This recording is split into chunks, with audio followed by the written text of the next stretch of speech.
بسم اللہ الرحمن الرحیم الحمد للہ رب العالمین الرحمن الرحیم مالک یوم الدین ایاک نعبد و ایاک نستعین اهدنا الصراط المستقيم صراط الذين أنعمت عليهم غير المغضوب عليهم ولا الضالين.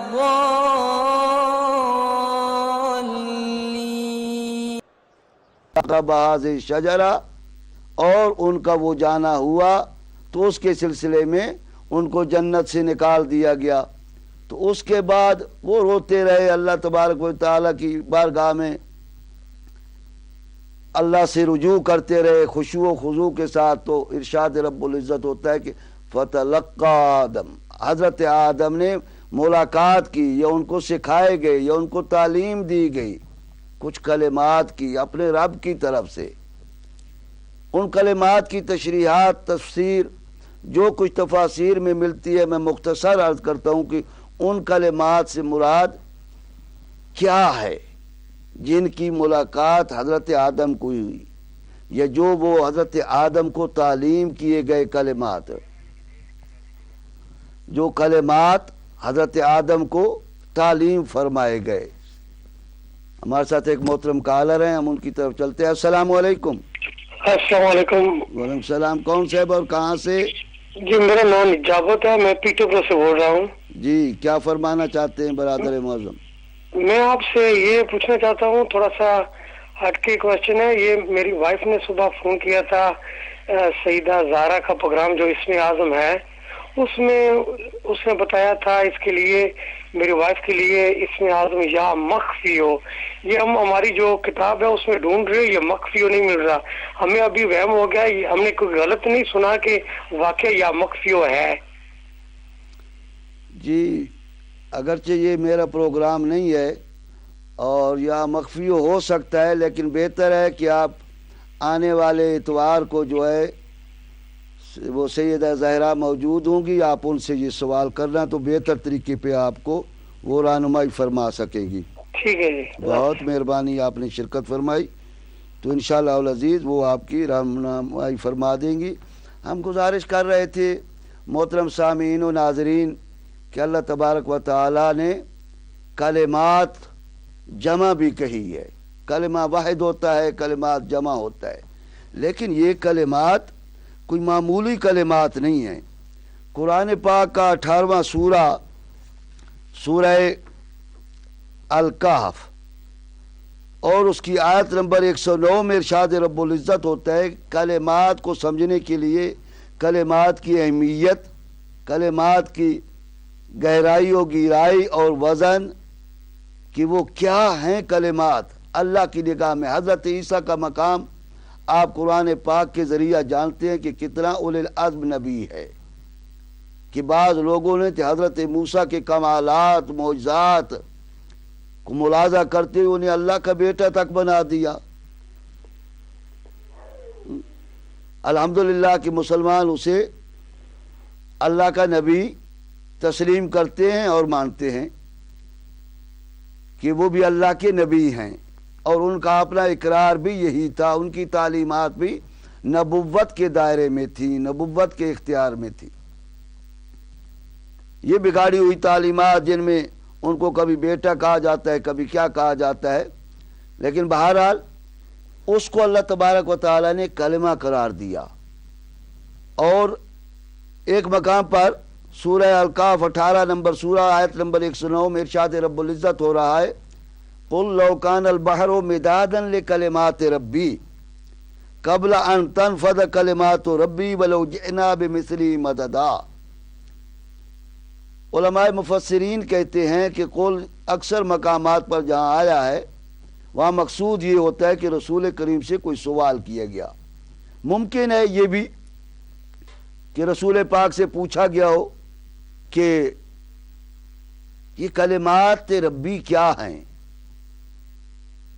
تو اللہ تبارک و تعالیٰ کی طرف سے حکم ہوا رحمت للعالمین کو، فرما دیجئے، قل، آپ کہہ دیجئے، ان کو بتا دیجئے کہ اگر میرے رب کے، اگر سمندر میرے رب کے کلمات کے لیے روشنائی ہو جائیں، سیاہی بن جائیں لکھنے کے لیے، سمندر رب کے کلمات لکھنے کے لیے، ہمارے ساتھ کال رہے ہیں، السلام علیکم، السلام علیکم، ہیلو جی السلام علیکم، السلام علیکم، میرا نام عمران ہے، میں گلفرڈ سے بول رہا ہوں. جی بھائی کیا فرمانا آپ چاہتے سے پوچھنا تھا کہ جب ہم درود شریف پڑھتے ہیں، کہتے ہیں اللہم صلی علی محمد و آل محمد، جی تو آل محمد میں امام علی علیہ السلام شامل ہیں کہ نہیں ہیں؟ اور اگر شامل ہیں تو کس ڈیفینیشن کے تحت یا کس تعریف کے تحت وہ آل محمد میں شامل ہوتے ہیں؟ کیونکہ وہ ان کے بھائی ہیں، اولاد تو نہیں ہے. تو اگر آپ مہربانی کر کے اس پہ روشنی ڈال دیں تو بہت مہربانی. بڑی مہربانی، آپ نے ہمارے پروگرام میں شرکت فرمائی، ہم آپ کو خوش آمدید کہتے ہیں. ہمارے محترم عزیز کا سوال آپ نے سماعت فرمایا کہ وہ یہ سوال کر رہے ہیں کہ آل محمد میں جب ہم درود پڑھتے ہیں اللہم صلی علی محمد و آل محمد، تو آل محمد میں حضرت علی علیہ السلام شریک ہیں یا نہیں، شامل ہیں یا نہیں، یہ ان کا سوال ہے. ہم آپ سے گزارش کرتے ہیں کہ رات بھی ہم نے گزارش کی تھی آپ سے کہ تشیع جو ہے وہ نام ہے اس کے عقائد یا اس کے جتنے امور ہیں، احکام ہوں یا عقائد ہوں، ان کے لیے یہ تو اللہ تبارک و تعالیٰ کی کتاب قرآن پاک گواہی دے رہی ہے یا حضرت محمد مصطفیٰ صلی اللہ علیہ وآلہ وسلم کی زبان مبارک گواہی دے رہی ہے. ہم اسلام میں کچھ بنانے کے قائل نہیں ہیں، ہم اسلام میں تسلیم کی منزل کے قائل ہیں کہ جو کچھ اللہ نے ما آتاکم الرسول فخذوہ وما نہاکم عنہ فانتہوا، جو کچھ رسول نے دیا ہے وہی کچھ اپنا لو. تو صلوات کے سلسلے میں بھی اور آل محمد کے سلسلے میں بھی ہمیں وہی رویہ اختیار کرنا چاہیے، وہی نظریہ ہونا چاہیے، وہی ہماری فکر اور سوچ ہونی چاہیے، وہی کچھ ہمیں قبول کرنا چاہیے جو اللہ نے فرمایا ہے اور رسول نے ہمیں دیا ہے. تفہیم القرآن قریب کے مفسر ہیں مولانا ابوالعلا مودودی مرحوم، اور ضیاء القرآن جو جسٹس رہے ہیں سید محمد کرم شاہ الازہری بحیرہ شریف کے، انہوں نے اپنی اسی آیت پہ سورہ احزاب کی جو آیت ہے کہ ان اللہ و ملائکتہ یصلون علی النبی یا ایھا الذین آمنوا صلوا علیہ وسلموا تسلیما میں لکھا ہے کہ درود پڑھنے کا کیا طریقہ ہونا چاہیے. مختلف درود انہوں نے اس میں لکھے ہیں، اور وہ مختلف بھی اتنے زیادہ، جہاں تک میری تحقیق ہے وہ یہ ہے، اس لیے لکھے گئے کہ کسی طرح جو رسول نے درود فرمایا ہے اس سے پہلو طے کی جائے. آپ وہ بھی پڑھیں تو ثواب ہے یقیناً، لیکن رحمت للعالمین نے جو فرمایا وہ یہی درود ہے، اللہم صلی علی محمد و آل محمد. ہاں جی، اب اس میں آل محمد میں جناب امیر علیہ السلام شامل ہیں یا نہیں، تو میں گزارش کر دوں کہ آل محمد میں صرف جناب امیر علیہ السلام شامل ہی نہیں بلکہ وہ آل محمد کی بنیاد ہیں، اساس ہیں، وہ ابو الائمہ ہیں جو آل محمد ہیں، جو پاکیزہ ہستیاں جن پر ہم درود بھیجتے ہیں، وہ اثنا عشرہ امام ہیں، 12 امام ہیں. ان میں جناب سیدہ فاطمہ زہرا سلام اللہ علیہا ہیں، جناب حسنین شریفین کریمین ہیں، اور ان سب کے سید و سردار رحمت للعالمین کے بعد آل محمد کے سید و سردار اور ان کی اساس و بنیاد علی ابن ابی طالب کی ذات گرامی ہے۔ ہم اس جواب کو یہیں تک، آیات بھی بہت ساری ہیں جو ہم پیش کر سکتے ہیں اور احادیث نبی بھی ہیں جو ہم پیش کر سکتے ہیں، لیکن یہاں ہم اختصار کر رہے ہیں اور اپنے عنوان کی طرف رجوع کرتے ہیں۔ آپ کو یاد ہوگا کہ ہم گفتگو کر رہے تھے نور اول پر، رحمت للعالمین پر، اور اسی نور اول کا یہ فرمان ہے کہ انا و علی ان من نور واحد، میں اور علی ایک ہی نور کے دو حصے ہیں۔ تو اس دوسرے حصے کو اللہ تبارک و تعالی نے آل محمد کی اساس و بنیاد قرار دیا، جن پر ہم درود پڑھتے ہیں۔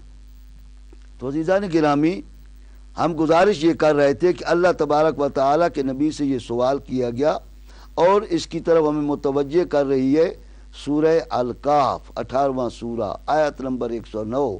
ارشاد رب العزت ہو رہا ہے قل لو کان البحر مدادا لکلمات ربی لنفد البحر قبل ان تنفد کلمات ربی ولو جئنا بمثلہ مددا، کہ اے میرے نبی، اے میرے حبیب، فرما دیجئے، کہہ دیجئے کہ اگر سمندر میرے رب کے کلمات کے لیے روشنائی ہو جائیں، اور فرمایا کہ تو وہ سمندر میرے رب کے کلمات کے ختم ہونے سے پہلے ہی ختم ہو جائیں گے، اور اگر اتنے سمندر اور مل کر روشنائی بن جائیں، مدد کے لیے آ جائیں، تو وہ بھی کم پڑ جائیں گے، لیکن تیرے رب کے کلمات ختم نہیں ہوں گے۔ یہ ہے عظمت کلمات کی۔ ادھر کلمہ حضرت عیسیٰ ابن مریم کو دیکھیے، حضرت یحییٰ ابن زکریا کو دیکھیے، وہ کلمہ ہیں، اور یہ اللہ تبارک و تعالی فرما رہا ہے کہ حضرت ابراہیم خلیل اللہ کی ابتلا ہوئی کلمات کے ذریعہ، اور حضرت آدم کی توبہ قبول ہوئی، فتلقى آدم من ربی بکلمات، کلمات کے ذریعہ۔ یہ کلمات کیا ہیں جو اتنی عظمت کے حامل ہیں کہ 7 سمندر سیاہی ہو جائیں، پھر اس کے علاوہ اور اتنے سمندر ان کی مدد کے لیے آ جائیں، تو وہ ختم ہو جائیں گے، لیکن کلمات ربی ختم نہیں ہوں گے۔ انہی کلمات ربی کو اللہ تبارک و تعالی سورہ ابراہیم 14 نمبر سورہ کی آیت نمبر 25 میں، 24 اور 25 میں شجرہ طیبہ قرار دے رہا ہے۔ کلمہ طیبہ کا پہلے اللہ تبارک تعالی نے ذکر کیا، اور کیا فرمایا کہ اللہ نے کیسی پیاری مثال بیان کی ہے کہ پاکیزہ کلمہ کو اس پاکیزہ درخت کی مانند قرار دیا ہے۔ عزیزان گرامی، سامعین و ناظرین، اب یہاں پہ شجرہ طیبہ کی جو تشریح، جو تفسیر ہمارے مفسرین نے کی ہے، تو وہ فرماتے ہیں یہ شجرہ طیبہ جو ہے وہ کیا ہے؟ شجرہ طیبہ جو قرآن بیان کر رہا ہے وہ کیسا ہے؟ شجرہ طیبہ جس کی جڑ زمین میں مضبوط ہے اور اس کی شاخیں آسمان تک پہنچی ہوئی ہیں، اور وہ درخت توتی اکلہا کل حین باذن ربہا، اپنے رب کے حکم سے ہر آن، ہر لمحہ، ہر وقت پھل دے رہا ہے۔ پھر فرمایا کہ اللہ لوگوں کی یعنی اللہ تبارک تعالیٰ نے سب سے پہلے اس شجرہ طیبہ کی یہ بات بیان کی کہ اس کی جڑیں مضبوط ہیں زمین میں، اور اس کی شاخیں آسمان کو چھو رہی ہیں، اور وہ درخت ایسا ہے کہ اپنے رب کے حکم سے ہر وقت پھل دے رہا ہے، ہر آن، کل حین باذن ربہا، اپنے رب کے حکم سے ہر وقت پھل دے رہا ہے۔ مفسرین یہ ارشاد فرماتے ہیں، ہمارے اکثر مفسرین، کہ کشجرۃ طیبہ، اس شجرہ طیبہ سے مراد درخت ہے کھجور کا، اب کھجور کی مضبوطی کو دیکھ لیجئے کہ اللہ فرما رہا ہے کہ اس کی جڑیں مضبوط ہے زمین میں. ادھر کلمہ طیبہ کے ساتھ اللہ تبارک و تعالی نے شجرہ طیبہ کی تشبیہ کہیں یا مثال میں اس کو برابر قرار دیا. اگر کلمہ طیبہ حضرت عیسیٰ ابن مریم علیہ السلام جیسی ذات گرامی ہو تو شجرہ طیبہ کیا کھجور کا درخت ہوگا؟ اور پھر اس کی وہ کب ہر وقت ہر آن ہر لمحہ کل حین وہ پھل دے رہا ہے. مفسرین کی یہ بھی ایک طریقہ ہے. دیکھیے نا بعض لوگ یہ کرتے ہیں کہ جس بات کو نہیں سمجھانا، جس کو بات کو لوگوں تک نہیں پہنچانا، جس حق کو نہیں پہنچانا، اس کی بہت ساری یا تو تفسیریں کر دیں گے، بہت سارے معنی بیان کر دیں گے تاکہ حق اس میں دبا رہے اور آپ ڈھونڈتے اور تلاش کرتے رہ جائیں. یہ طریقہ ہے. یعنی اتنا پانی کو گدلا کر دو، اس کی صفائی ختم کر دو تاکہ اس میں سے حق نہ مل سکے. اس لیے بہت ساری تفسیریں کر دی جاتی ہیں. اب یہ درخت کھجور کا درخت، ادھر اللہ تبارک و تعالیٰ کہتے ہیں کلمہ طیبہ کے ساتھ مثال دے رہا ہے اللہ تعالیٰ. اور جو درخت کی پھر تعریف کی ہے، درخت کی جو شناخت اور علامتیں بتائی ہیں، پہچان بتائی ہے، وہ درخت ایسے ہے جو ہر وقت پھل دے رہا ہے اپنے رب کے حکم سے. تو اب یہ شجرہ طیبہ بھی کم از کم کلمہ طیبہ جتنی اہمیت کا تو ہونا چاہیے عزیزان گرامی. وہ ہم کیسے کھجور کے درخت، کہاں کلمہ طیبہ جس کو اللہ تبارک و تعالی حضرت عیسیٰ اور یحییٰ ابن زکریا کو مراد لے رہا ہے، ان کو کلمۃ اللہ قرار دے رہا ہے، اور کلمہ طیبہ کا ذکر کرنے کے بعد شجرہ طیبہ کا ذکر کر رہا ہے. اور ایسا دنیا میں کوئی درخت ہے کیا؟ کوئی ایسی کھجور ہے؟ کھجور کا درخت ایسا کوئی دنیا میں پایا جاتا ہے جو ہر وقت ہی پھل دے رہا ہو اور اس کی شاخیں آسمان کو ملی ہوئی ہوں؟ کہ اس کی شاخیں آسمان سے ملی ہوئی ہوں. ہمارے ساتھ ایک کالر ہیں. السلام علیکم. السلام علیکم. وعلیکم السلام نقوی صاحب، میں نجفی عرض کر رہا ہوں ولدم سے. جی ہم خوش آمدید کہتے ہیں آپ کو. ماشاءاللہ نور اول، آپ کا پروگرام بہت اچھا جا رہا ہے. فرمائیے کیا فرمانا چاہتے ہیں؟ ذرا اونچا بولیں، آواز نہیں آ رہی. کیا فرمانا چاہتے ہیں آپ ہمیں؟ حضور بہت اچھا آپ کا پروگرام جا رہا ہے اور ہم آپ کو مبارکباد پیش کرتے ہیں. نور اول ظاہر ہے کہ اسی عنوان کے تحت کہ ابتدا جو ہے نور اول سے ہوئی ہے اور ہونی بھی چاہیے کہ اول ما خلق اللہ نور. شکریہ. تو بہت اچھا پروگرام ہے اور بڑے اچھے انداز سے آپ خطاب فرما رہے ہیں. مولا آپ کی توفیقات میں اضافہ کرے. اور سر دست یہ ہے کہ میں یہ بتانا چاہتا ہوں. جی آغا جی فرمائیے، میں سن رہا ہوں. تو ابھی آپ کے ساتھ نے سوال کیا تھا کہ حضرت علی آل میں شامل ہیں یا نہیں. جی تو اس کے متعلق آپ نے وضاحت تو کر دی ہے، لیکن تھوڑا سا اضافہ اس میں یہ ہے کہ درود میں اس طریقے سے حضرت علی شامل ہیں لیکن وہ نفس رسول ہیں آیت مبالغہ کی وجہ سے. جی اب ایک بات ہوگی.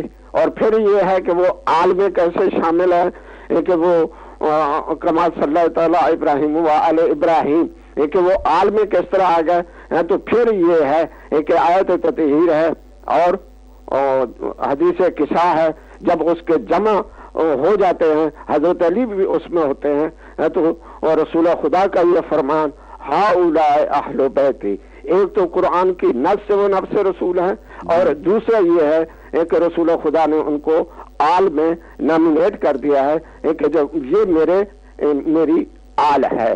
تو اس طریقے سے پھر وہ درود ان کو بھر جائے گا. اور میرا سوال ایک اور بھی ہے قبلہ آپ سے، جس لیے میں نے فون کیا ہے. فرمائیے. وہ یہ ہے کہ ولا تقربا ہاذہ شجرۃ، کہ تم نے اس شجرے کے قریب نہیں جانا، کھاؤ اور پیو، لیکن یہ ہے کہ اس شجرے کے قریب نہیں جانا، تو وہ شجرہ کون سا تھا؟ اور پھر حضرت آدم کی جو توبہ قبول ہوئی، آپ کلمے کی تعریف کر رہے ہیں، کلمات کی تعریف کر رہے ہیں، تو وہ کلمات کون سے تھے؟ تو ذرا سامعین کے لیے، ناظرین کے لیے ان کی وضاحت کر دیں۔ اللہ تبارک و تعالی آپ کی توفیقات میں اضافہ بہت شکریہ، بہت شکریہ جناب قبلہ حجت الاسلام والمسلمین علامہ شیخ ذوالفقار علی نجفی صاحب ہمارے ساتھ تعاون فرما رہے تھے۔ بہت پیارے انداز میں انہوں نے آل محمد میں جناب مولائے کائنات امیر المومنین علی بن ابی طالب کی شمولیت کے سلسلے میں انہوں نے تذکرہ فرمایا۔ ہم ان کے ممنون و مشکور ہیں، شکریہ ادا کرتے ہیں۔ ہم گزارش کر رہے تھے کہ اللہ تبارک و تعالی نے کلمہ طیبہ اور شجرہ طیبہ کی مثال سے آپ کو کیا سمجھانا چاہتا ہے اللہ تبارک و تعالی۔ کلمہ طیبہ کیا یہ صرف ایک بات کے لیے یہ کوئی وجود نہیں رکھتا، جبکہ کلمہ رب العزت نے، خالق کائنات نے، مالک و رحمان و رحیم کریم رب نے کلمہ حضرت عیسیٰ کو بھی قرار دیا، حضرت یحییٰ کو بھی قرار دیا۔ اور پھر کلمات کی، جیسے میں آپ کے سامنے گزارش کر رہا تھا سورہ کاف کی آیت نمبر 109 میں، کہ کلمات اتنی عظمت کے حامل ہیں، کلمہ بھی عظمت کا حامل ہے۔ اگر حضرت عیسیٰ قرآن پاک کے آیت کے وسیلہ سے، توسل سے ہمارے لیے کلمہ ثابت ہو رہا ہے، حضرت یحییٰ ابن زکریا کلمہ ہے، تو جب وہ کلمہ وہ کتنی اہمیت کے حامل ہیں، ان میں کیا کچھ اللہ تبارک و تعالی نے عظمت اور کرامت نہیں رکھی۔ جب کلمہ اتنی عظمت کا حامل ہے تو کلمات کہ اگر سمندر سیاہی بن جائیں تو وہ ختم ہو جائیں گے، اور اتنے سمندر اور آئیں وہ بھی ختم ہو جائیں گے، لیکن میرے رب کے کلمات ختم نہیں ہوں گے۔ تو کلمات جب جمع ہو جائیں گے تو وہ اور بلند مرتبہ پا لیں گے، اور ان میں افضلیت، وہ بھی کلمات بھی وجود رکھتے ہیں، صرف بات تک نہیں ہے یہ معاملہ۔ تو عزیزان گرامی، تو ایسا درخت میں آپ سے گزارش کر رہا تھا کہ شجرتن طیبتن، ایسا درخت آپ دکھائیں کہ جو ہر وقت پھل دے رہا ہو، اور اس کی جڑیں ایسی مضبوط ہوں جس کو اللہ مضبوط کہہ رہا ہو، ہم اور آپ مضبوط نہ کہیں۔ ہم تو یہاں دیکھتے ہیں صبح و شام جب طوفان اور جھکڑ چلتے ہیں تو کھجوروں کے درخت بھی کس طرح جو ہے اوندا پڑے ہوتے ہیں، اور خدا اللہ تبارک و تعالی نے خود نخلستان کے درختوں کی ایک مثال دی ہے کہ عاد و سمود کو ہم نے ایسے گرایا اور ایسے ان پر عذاب نازل کیا، اور وہ اس طرح اوندے پڑے تھے جیسے نخلستان کے درخت پڑے ہوتے ہیں۔ تو یہ تو ایسا مضبوط ہے، اور اس کی شاخیں آسمان کو چھو رہی ہیں،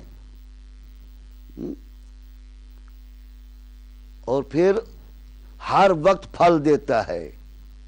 اللہ اکبر! یہ کیسا شجرہ ہے، یہ کیسا شجر ہے، کیسا درخت ہے۔ تو یہ عمومی درخت نہیں ہے عزیزو۔ ہاں، اس درخت کو بھی آپ سمجھیں گے کہ شجرہ طیبہ کیا ہے، کیونکہ ہر چیز کی کائنات میں ضد ہے۔ تو رفع الاشیاء باضدادھا، کہ ہر چیز، ہر شے اپنی ضد سے بہتر طریقے پر پہچانی جاتی ہے۔ جیسے رات کی تاریکی کی ضد نور ہے، یا نور کی ضد تاریکی ہے،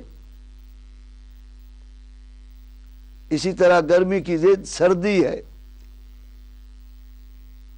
تو اس طرح اگر آپ پہچاننا چاہتے ہیں تو اللہ تبارک و تعالی نے اس کا بھی انتظام کر دیا کہ شجرہ طیبہ کیا چیز ہے۔ اس کو اللہ تبارک و تعالی نے اسی سورہ ابراہیم 14 نمبر سورہ کی اگلی آیت نمبر 26 میں ارشاد فرمایا۔ اب ذرا توجہ کے ساتھ، خدا را خدا را خدا را، دین سے بڑی اہمیت والی کوئی چیز نہیں ہے میرے سامعین و ناظرین، اہل بیت ٹی وی کے سامعین و ناظرین، سننے والوں نہ سننے والوں، چاہے اہل بیت کا عقیدہ رکھتے ہو نہ رکھتے ہو، اللہ آپ پر رحمت نازل کرے، آپ کی توفیقات میں اضافہ فرمائے۔ میں آپ سے گزارش کر رہا ہوں کہ قرآن پاک کو خدا را سمجھو اور دین کو اہمیت دو اپنی زندگیوں میں۔ جب اہمیت تمہارے نزدیک ہوگی تو ان حقائق قرآنیہ کو اور اسراز و رموز الہیہ کو آپ تب بھی سمجھ پائیں گے جب آپ کے نزدیک اس کی اہمیت ہوگی۔ تو میں گزارش کر رہا تھا کہ شجرہ طیبہ کے مقابلے میں لفظ کیا آئے گا؟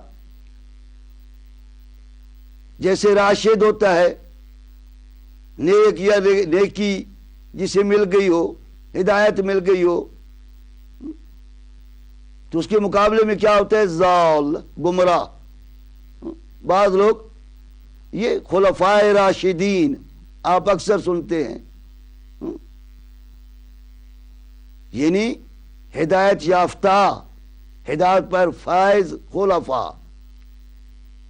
اور اب ان کے مقابلے میں جو خلفاء ہوں گے وہ کیا ہوں گے؟ بعض جب آپ کے نزدیک اس کی اہمیت ہوگی۔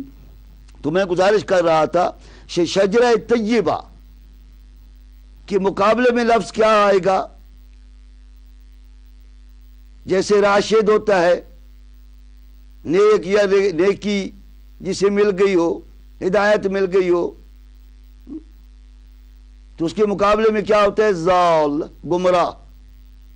بعض لوگ یہ خلفائے راشدین آپ اکثر سنتے ہیں، یعنی ہدایت یافتہ، ہدایت پر فائز خلفاء۔ اور اب ان کے مقابلے میں جو خلفاء ہوں گے وہ کیا ہوں گے؟ بعض لوگ جو ہے اس کے مقابلے میں، راشدین کے مقابلے میں ناقص لے آتے ہیں، جبکہ ناقص اس کے مقابلے میں نہیں آتا۔ ناقص تام اور اکمل کے مقابلے میں آتا ہے، کامل کے مقابلے میں، تام کے مقابلے میں، اتمام کے مقابلے میں ناقص ہوتا ہے عربی میں۔ اور راشد کے مقابلے میں ضال ہوتا ہے، گمراہ، راستے سے بھٹکا ہوا۔ خلفائے راشدین کے مقابلے میں خلفائے ضالین ہوں گے۔ یہ ہماری ترکیب ہے، یہ ہمارا خطاب دیا ہوا ہے خلفائے راشدین۔ تو ہم گزارش کر رہے ہیں کہ شجرہ طیبہ کو آپ تب سمجھیں گے، اس کی صفات، اس کی مضبوطی، اس کی شاخ آسمان میں ہر وقت ہر آن اللہ کے حکم سے، اپنے رب کے حکم سے پھل دے رہا ہے۔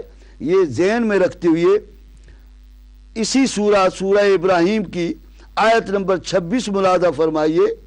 اللہ ارشاد فرما رہا ہے وَمَثَلُ كَلِمَةٍ خَبِيثَةٍ كَشَجَرَةٍ خَبِيثَةٍ كَشَجَرَةٍ خَبِيثَةٍ اجْتُثَّتْ من فوق الارض ما لها من قرار۔ اور کلمہ خبیثہ کی مثال اس ناپاک شجرہ کی طرح ہے، شجرہ خبیثہ کی طرح ہے، یعنی طیبہ کے مقابلے میں ناپاک ہوتا ہے، خبیث ہوتا ہے۔ ایک اور بھی یاد رکھیے، اللہ ہماری طرح، اللہ تبارک و تعالی رحیم، کریم، دانا، حکیم، علیم، خبیر، یہ ہم لوگ نااہل لوگ ہیں جو بے جا الفاظ کا قتل کرتے رہتے ہیں۔ اللہ تبارک و تعالی کوئی ایک لفظ بھی بے جا نہیں بولتا، ورنہ اس کی حکمت و دانائی میں فرق آ جائے گا۔ اگر کلمہ طیبہ کہا ہے تو اس میں بھی اسرار و رموز ہیں، اس میں بھی حکمت ہے، اور اس کے مقابلے میں شجرہ طیبہ قرار دیا ہے تو اس میں بھی بہت سارے اسرار و رموز اللہ تبارک و تعالی نے پوشیدہ رکھے ہیں۔ معارف قرآن اس میں پوشیدہ ہیں، وہ سمجھنے کی ضرورت ہے، وہ حقائق ہیں۔ ہمارے ساتھ محترم کالر ہیں. السلام علیکم. السلام علیکم. طویل زندگی عطا فرمائے اور اسی طرح آپ علم کا خزانہ جو ہے بہاتے رہیں. شکریہ. میں خادم حسین عرض کر رہا ہوں مانچسٹر سے. بہت مہربانی. صلی اللہ آپ کو بھی سلامتی عطا فرمائے. بڑی نوازش ہے. تو میں ابھی مولانا قبلہ نجفی صاحب آپ سے پوچھ رہے تھے تو مجھے کچھ تذبذب ہوا جی. تو میں نے کہا میں اپنے علم کے لیے اپنے مطالعے کے لیے پوچھ لوں کہ حضرت نوح علیہ السلام نے دعا کی تھی کہ ان نبلی من اہلک جی. لیسا من اہلک انہو عمل غیر صالح. جی. تو آل میں سے ان کا بیٹا تھا. جی ہاں. تو کل تعالو نہ دو ابنانا و ابناکم. ابنانا میں سے تو اسنین شریفین تھے کریمین تھے. جی. تو انفسا کے ساتھ تو وہ رسول نے اپنے ساتھ ملایا تھا. جی. تو حضور کی جو حدیث ہے کہ الحسن والحسین سید شباب اہل الجنہ جی. و ابوہما افضلہما. جی. یہاں بھی ابو کا لفظ استعمال کیا ہے. جی. اور رسول کریم صلی اللہ علیہ وسلم نے فرمایا یہ بھی ارشاد فرمایا کہ اے علی اور تو اور میں امت کے باپ بھی ہیں. جی. تو آل اور باپ میں والدیت میں کچھ مجھے یہ سمجھ نہیں آئی ہے فلسفہ. جی. اگر آپ تھوڑا سا میرے علم میں اضافہ کر دیں تو بڑی نوازش ہوگی. اچھا اس فلسفے کو انشاءاللہ العزیز بہت شکریہ آپ نے شرکت فرمائی. برادر معظم خادم حسین صاحب اللہ آپ کی توفیقات میں اضافہ فرمائے اور آپ کے علم میں بھی اسی طرح اضافہ فرمائے اللہ, اور آپ لوگوں کو بھی مستفید فرماتے رہیں گے انشاءاللہ العزیز. وہ بھی ہمارے موضوع میں آئے گا انشاءاللہ العزیز اور اس وقت ہم اسے بیان کریں گے. ابھی ذرا کوشش کیجئے جو بات میں سمجھانا چاہتا ہوں اپنے ناظرین و سامعین کو اس میں زیادہ توجہ دیجئے اور بڑی گہری توجہ کا میں طالب ہوں آپ سے. آپ کی مہربانی ہوگی تاکہ میرا وقت قیمتی جو ہے یہ آپ کے لیے بھی قیمتی بن جائے. عزیزان گرامی اللہ فرما رہا ہے کہ کلمہ خبیثہ اور شجرہ خبیثہ یہ اسی طرح ہے جو اوپر کلمہ طیبہ اور شجرہ طیبہ. اب یہاں کلمہ خبیثہ کوئی ناپاک معمولی بات نہیں ہوگی. یہاں کلمہ خبیثہ سے فرعون, نمرود, شداد, ہر ظالم و جابر, ہر قاتل, ہر معاشرے اسلامی معاشرے کا دشمن, آئین اسلام کا دشمن کلمہ خبیثہ ہے. اور شجرہ خبیثہ کیا ہے؟ اللہ فرما رہا ہے کہ شجرہ خبیثہ جو ہے جسے زمین کے اوپر ہی سے اکھاڑ لیا جائے اسے ذرا بھی قرار و بقا نہ ہو. اب یہ شجرہ خبیثہ کون سا ہے میرے بزرگوں؟ علماء مفسرین جو ہمیں میسر ہو سکے تقریباً 8 کے قریب ہم نے اہل سنت کے دیکھے ترجمے اور تفاسیر, اور 6 کے لگ بھگ تشیع کے 6-7 کے لگ بھگ ہم نے تشیع کے دیکھے. کچھ تشیع والوں نے بھی یہ روایتیں نقل کی ہیں اور زیادہ تر جو ہے وہ برادران اہل سنت کے مفسرین نے کہ جہاں اس درخت کو کھجور کا درخت قرار دیا یہاں شجرہ خبیثہ کو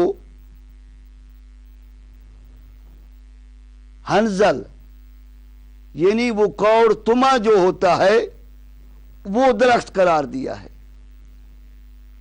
اب میں بہت ناچیز ہوں, میں انتہائی باب العلم رحمت للعالمین نے ارشاد فرمایا تھا انا مدینۃ العلم و علی بابوہا, علی اس کا دروازہ ہے. میں شہر علم ہوں اور علی اس کا دروازہ ہے. اس دروازہ علم کے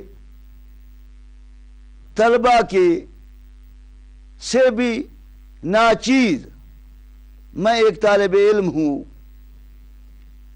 مجھے سمجھ نہیں آتی کہ اللہ تبارک و تعالی اپنے قرآن پاک میں کلمہ طیبہ کو حضرت عیسیٰ, حضرت یحییٰ ابن زکریا جیسی عظیم ہستیوں کے ساتھ متعارف کرا رہا ہے کہ وہ میرا کلمہ ہے.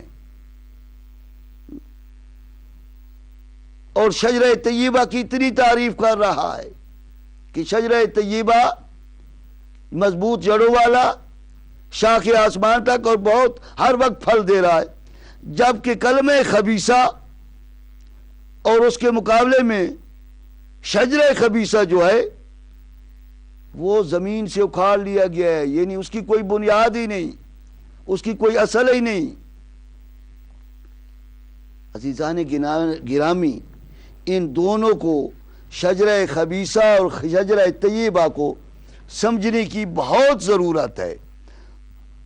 اگر آپ سلیم الطبع ہیں، عقل سلیم رکھتے ہیں، تو آپ انصاف سے مجھے بتائیے کہ کوئی درخت آپ نے ایسا دیکھا ہے جو ہر وقت پھل دے رہا ہو؟ تو اس سے شجرہ کوئی عظیم خاندان مراد ہے، اس شجرہ طیبہ سے، اور شجرہ خبیثہ سے کوئی ایسا خاندان، کچھ ایسے افراد مراد ہیں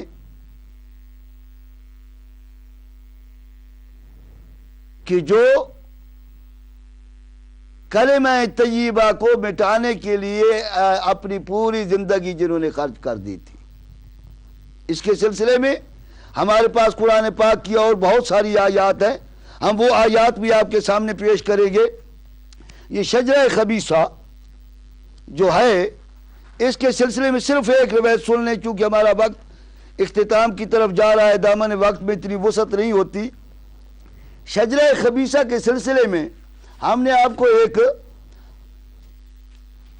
تفسیر کا حوالہ دیا تھا، ایک تفسیر بتائی تھی، ضیاء القرآن 5 جلدوں پر مشتمل ہے، اور وہ جو ہمارے جسٹس رہے ہیں شرعی عدالت کے پاکستان میں، علامہ و فہامہ مفسر قرآن پیر محمد کرم شاہ الازہری، بیرہ میں بہت بڑا ان کا درس ہے، انہوں نے وہ تفسیر لکھی ہے۔ اس وَمَثَلُ كَلْمَةٍ خَبِيثَةٍ كَشَجَرَةٍ خَبِيثَةٍ نُجْتَثَّتْ مِنْ فَوْقِ الْأَرْضِ مَا لَهَا مِنْ قَرَارٍ میں ایک روایت انہوں نے بڑی عجیب نقل کی ہے۔ اگر آپ توجہ فرمائیں گے تو آپ کو بھی انشاءاللہ العزیز، چاہے وہ کسی فرقے سے، کسی مسلک سے تعلق رکھتا ہو، یہ اہل سنت کے مفسر ہیں، ضیاء القرآن، ہماری جو ہے یہ پاکستان میں یہ بڑی فراوانی سے یہ تفسیر مہیا ہے۔ انہوں نے لکھا ہے کہ ایک روایت نقل کی ہے اپنی جلد 2 صفحہ 516 پر، اسی آیت کے سلسلے میں کلمہ خبیثہ اور شجرہ خبیثہ کی تشریح کرتے ہوئے اس میں سب چیزیں لکھنے کے بعد یہ روایت انہوں نے نقل کی۔ یہ مفسر قرآن پیر محمد کرم شاہ الازہری فرماتے ہیں کہ حضرت سہل بن عمار فرماتے ہیں کہ میں نے یزید ابن ہارون کو ان کی وفات کے بعد خواب میں دیکھا۔ جو میرے سامعین و ناظرین یہ سن رہے ہیں انشاءاللہ العزیز وہ محظوظ ہوں گے کہ دیکھیے کہ دین کو کیسے کیسے حقائق اسلام پر، معارف اسلام پر، وارثان اسلام پر، علوم اسلامیہ کے مالک، علم لدنی کے مالک کے حقوق پر، ان کی افضلیت پر، ان کے خیر البشر ہونے پر کیسے کیسے پردے ڈالے گئے۔ لیکن اللہ تبارک و تعالی پھر بھی بات اگلوا دیتا ہے۔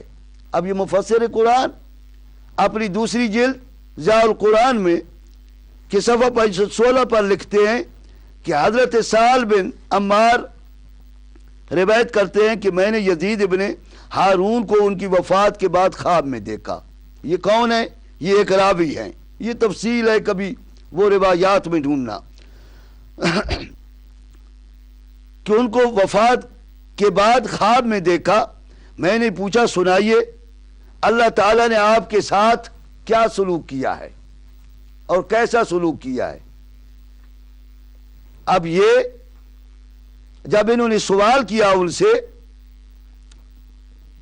تو یزید بن ہارون نے کہا کہ قبر میں میرے پاس دو بڑے خوفناک اور سخت فرشتے آئے اور مجھ سے دریافت کیا ما دینک ومن ربک ومن نبیک، کہ اے شیخ یہ بتائیے تیرا دین کیا ہے، تیرا رب کون ہے اور تیرا نبی کون ہے۔ میرے سامعین و ناظرین، صاحب ضیاء القرآن لکھ رہا ہے، جو پاکستان میں جسٹس رہے ہیں، جج رہے ہیں۔ وہ فرماتے ہیں کہ یہ سال ابن عمار کی روایت کے ذریعہ وہ کہتے ہیں میں نے یزید بن ہارون کو ان کی وفات کے بعد خواب میں دیکھا اور ان سے یہ پوچھا کہ اللہ نے آپ کے ساتھ کیا سلوک کیا ہے۔ وہ کہتے ہیں میرے پاس دو بڑے خوفناک اور سخت فرشتے آئے اور مجھ سے سوال کیا، دریافت کیا کہ ما دینک ومن ربک ومن نبیک، تیرا دین کیا ہے، تیرا رب کون ہے اور تیرا نبی کون ہے۔ وہ کہتے ہیں فاخذت بلحیتی، میں نے اپنی سفید داڑھی کو پکڑا، یزید بن ہارون کہہ رہے ہیں، میں نے اپنی سفید داڑھی کو پکڑا اور کہا وقلت المثلی یقال ھذا، مجھ جیسے سے تو تم یہ سوال کرتے ہو، جبکہ میں 80 سال سے یہ باتیں لوگوں کو پڑھا کے آیا ہوں۔ 80 سال سے یہ باتیں میں لوگوں کو پڑھاتا رہا، تم مجھ سے ایسی باتیں پوچھتے ہو، ایسے سوال کرتے ہو۔ تو وہ کہتے ہیں کہ ان ملائکہ نے پھر مجھ سے پوچھا تم نے حریث بن عثمان سے کوئی حدیث لکھی ہے؟ تو اس یزید بن ہارون نے کہا ہاں میں نے وہ لکھی ہے۔ تو اس کے بعد انہوں نے کہا فقال، کہ یاد رکھو کہ وہ جو تھا حریث بن عثمان وہ علی ابن ابی طالب سے بغض رکھتا تھا۔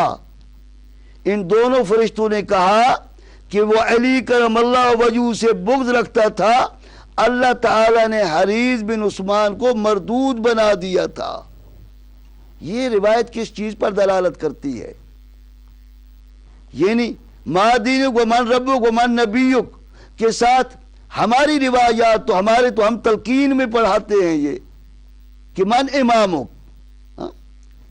لیکن اس کو اس طریقے پہ جسٹس الازہری ذکر کر گئے ہیں کہ انہوں نے اس سے یہ سوال کیا اور یہ پوچھا کہ تم مجھ سے لیتے تھے اور تمہیں جانتے نہیں ہو کہ وہ علی ابن ابی طالب سے بغض کرتا تھا، وہ بغض رکھتا تھا علی ابن ابی طالب سے اور اللہ تبارک و تعالی کی بارگاہ میں مردود ہو گیا تھا، اس سے روایت لینا صحیح نہیں تھا۔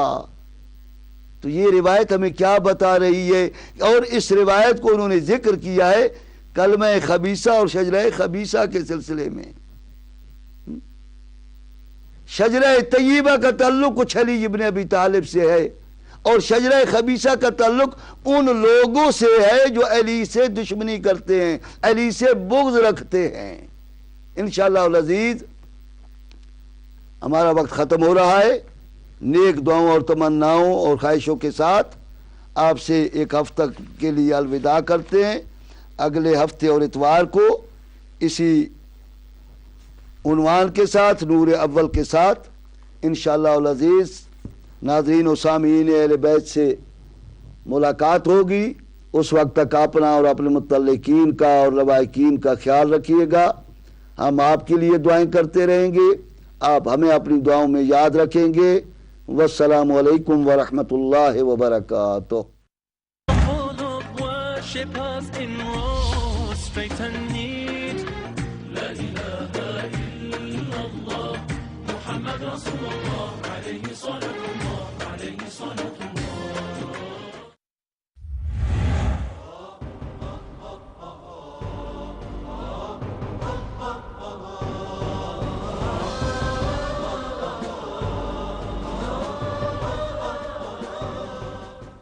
اللهم صل على محمد وآل محمد، اللهم صل على محمد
اللهم صل على محمد وآل محمد. بسم الله الرحمن الرحيم. الحمد لله رب العالمين الرحمن الرحيم مالك يوم الدين إياك نعبد وإياك نستعين اهدنا الصراط المستقيم صراط الذين أنعمت عليهم غير المغضوب عليهم ولا الضالين.